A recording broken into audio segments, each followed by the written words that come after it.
You can request copies of anything you want.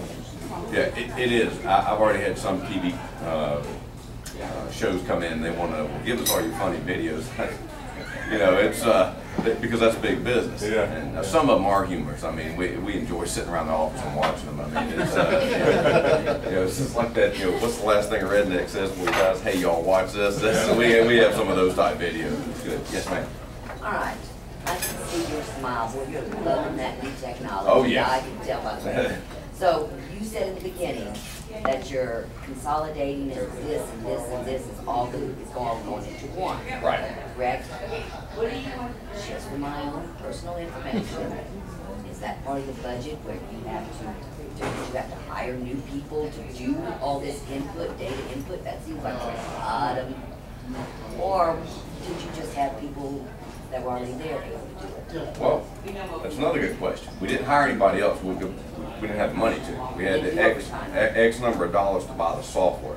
Okay. And because it had to start from ground zero because we had such old software, we had to be able to dump all that information in. But it has taken a lot. Matter of fact, every division in the Sheriff's Department, we've ponied up someone to work for several months. And then they're regular police officers. They just have to be very skilled in computer science and or instructing people. So everyone's taken a hit and given someone to do that. So, but the input, the data, no, that was part of the software, is to integrate all that data. But to teach it and get the system up and running out of the bugs, those were all police officers that, thank God, had some skills that knew what we were doing. You Yeah. there behind. Yes. Sounds like it's been very effective from a cost benefit analysis, and also a lot of corporations that have done the ERP, enterprise resource planning system, with in common information sharing. Right. Would you agree that it's been effective from cost benefit analysis? Absolutely. You know, that's when people say that, that's another big tool that because my grandfather and I ran a business, and I'm all about, let's do a cost benefit analysis and a life cycle cost analysis. You know, how much is this going to cost us in the end, and what are we going to get out of it? So that's another excellent question, because I don't think we integrate enough business practice into government, because I've had some people harpoon me over that. The government is a business. Oh, no, it is. Well, that's easy when you don't have to sign the check. I can spend other people's money very easily. It's like going to Las Vegas. Yeah, if I win big, I'm happy. If I don't, I'm not. It's when you have failure and there's no accountability, then it's going to run rampant. And so that, yes, we absolutely use those tools. Bill. First of all, thanks for coming. You bet. I did a ride around of Greenville not too long ago, and it was interesting because they had the technology right there. Right. But it was only the single officer driving the vehicle, on his radio, punching computers, everything else. And he did a great job, by the way. That night was incredible to watch all he did. And it showed me just how we can't have folks lower in the gene pool doing that job. Yeah. Because how tough it is. But I was wondering, though, if that becomes a problem, and that here they are going in and out of traffic, driving, you talk about the, is that a problem? Yes, it is a problem. That was one of my biggest concerns. That I know that Craig knows, and Bill, that I'm a huge advocate of defensive driving. I've been very blessed. This is my third year as president of the National Safety Council. We implemented the Live at 25 program, which deals with texting and driving and all the things that are killing our youth under 25 years old. But it came up about this technology is great, but it sits in a stand. Of course, they look at me like I had horns growing out of my head in staff meetings. I said, that's a great question. We're asking our officers to take their eyes off the road. Is that not the same as texting or doing all the other things that we're advocating that other people shouldn't do? 3 weeks ago, we're leaving a pistol range. We're having this very same conversation. We're talking about the computer screen. An officer gets up to the top of it's on our firing ranges about a landfill. An officer in a marked car hits the back end of a car, the officer we just hired in his personally owned car, because he was looking at the computer screen. Well, after I made sure everybody was okay, of course I had tears coming out of my eyes laughing hysterics. It was just such a twisted irony, but it brought it to attention. I said, if you can, you need to stop before you start doing this, because that's exactly the same as texting or emailing, and that's one of our little, I know with the National Safety Council, our policy there is we don't email or text while driving. Now, we couldn't get everybody to buy in on the no cell phone use. That was a little hard, but it's pattern of behavior is a small incremental change. You can't just do a wide sweeping change. I don't think anybody's that kind of afford to, not if you become used to it. But yes, Bill, it has become a problem. All right, and we're making off with cognizant of it. Yes, sir. How does this, I understand how this Star Wars technology makes your job easier, but where does it benefit the people of Lexington County? The benefit. How do I benefit from it? Yeah, You know, well, the ancillary benefit is, which directly comes back to, it makes the ability of one officer more efficient to do the job of 2 to 3 20 years ago. Because if you notice, that could be, that's not necessarily a good thing.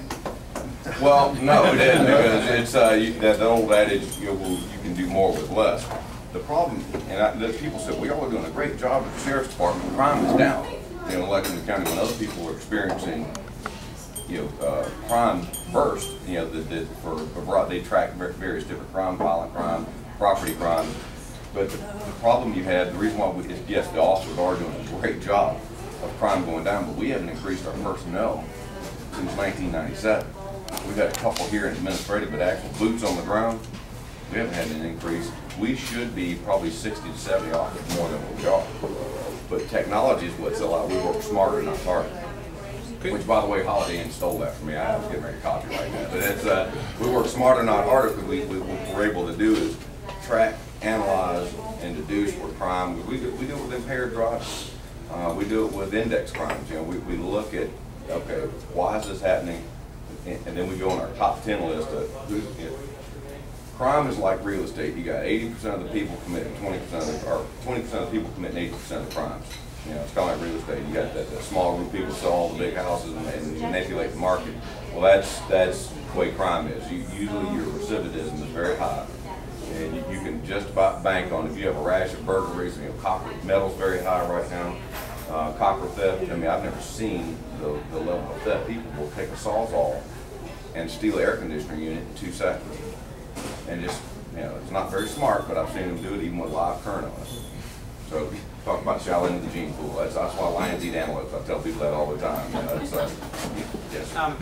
Can't the crime rate be just as much attributed to the demographics of the county as it could be to the amount of police in the street? It could be, but I don't believe that, because it's like I tell people that typically, well, let's use burglary. So you don't think that the difference in demographics between, say, I don't know, Richland and Lexington County play a factor?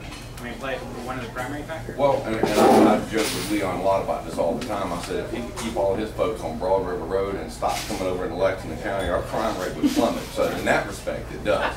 But, he hates it when I tell him that too. I said, well, I actually got in trouble when we built the fence. On the side of New Orleans. And we had to take the fence down. Yeah, we did. So yes, we do get spillover from other areas that have just, they can't get a grasp on it. Broad River Road is a prime example, because 15 years ago, St. Andrews Road, nicest school district in the state, nicest neighborhood, and I live in St. Andrews, and I tell people all the time, I live in the ghetto. I mean, I don't go to the mailbox without a gun anymore. It's just unbelievable how far the quality of the neighborhood. Well, yeah, the cases and other, but you look at it, all the spillover has come, every one of the problems we've had, major incidents, shootings, what have you, they've all come from 29212 on Broad River Road. He's a Casey City Councilman. Well, no, every time that West Columbia's that, but they are doing a good job of isolating it. They're doing the same thing we're doing. Oh yeah, I mean, I learned from the best. I worked for a politician for 25 years. That's what happened was. It's going to be a good story to start today. Is the new technology available to the local staff? Yes. You assist with Pine Ridge, all this kind of technology. Absolutely. Well, all of our municipalities participate in the law enforcement network, which they win incentive awards for participation and for their grant monies that they get. We try to buy, because I administer that grant, we try to buy money, buy products, that they normally wouldn't have budgeted for those monies, such as digital radar units and things along that line. But specifically, if you're asking about the yes, all that technology is available to anybody who wants it. It's expensive to get up and running. Once you get started, it costs time.